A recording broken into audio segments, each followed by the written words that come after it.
Hello, it is my pleasure today to introduce to you the person that is going to take on the conference for the closing ceremony. And this is Professor Martha Gulati. Martha, it is a real pleasure to have you with us today. Oh, thank you for having me. So, as you know, Martha is the president-elect of the American Society of Preventive Cardiology, and today she's going to explain to us the recently published guidelines on chest pain. Martha, what can you tell us about it? Well, I think the important thing to recognize is that we've never had chest pain guidelines before. So this is the first symptom-based guideline that we've had. And I think that, it is the most common thing we as cardiologists deal with day in and day out. But not just cardiologists, right? Our emergency room doctors, our internists. In fact, I can't think of a specialty that doesn't deal with chest pain.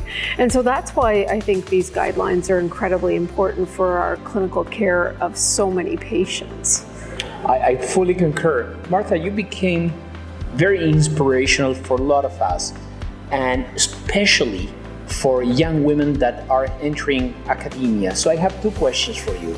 Question number one is, in your guidelines, did you highlight any difference in terms of gender?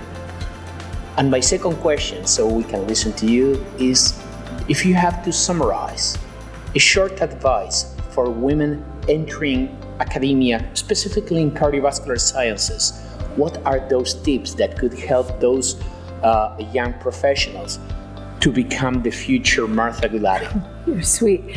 Well, I think the first question let's go to for what we found were differences between men and women, and we wanted to emphasize in the guidelines. We've known for decades that we treat women differently than men when they present with chest pain, and it isn't getting that much better. We still know there's huge gaps, particularly for young women. And so in our guidelines, we really emphasize the need to understand both what's the same between men and women and what's different. What's the same is that women and men both report chest pain. In fact, 90% of women and 90% of men will present with chest pain. The difference between men and women tends to be the fact that women tend to have accompanying symptoms. Much more often, they'll report 3 or more additional symptoms compared with men. And it's teasing it out because chest pain might not be the most important symptom they experience. And I think if we recognize this, we will take better care of women and men and close these gaps in care, particularly when they're having a myocardial infarction. We really need to close those gaps. We see the timeliness, the aggressiveness of our treatment. It is always different if you're a woman compared with a man, and this is worldwide.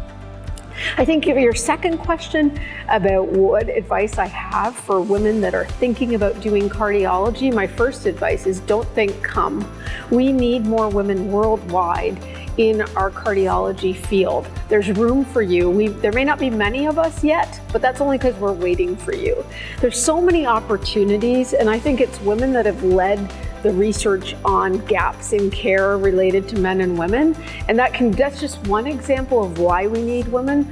But I also think we need to look like our patient population. And when really worldwide, 50 to 52% of the population is women, why shouldn't you be here? It is the most exciting field, the most rapidly changing field. And I think women are missing out. If there's room for everyone, and as we have champions, men also want women here. So come join us. One more time, on behalf of the Inter-American Society of Cardiology, we want to thank you for being here today in Miami to enlighten us with your closing ceremony speech. Thank you so much, Martha. Thank you.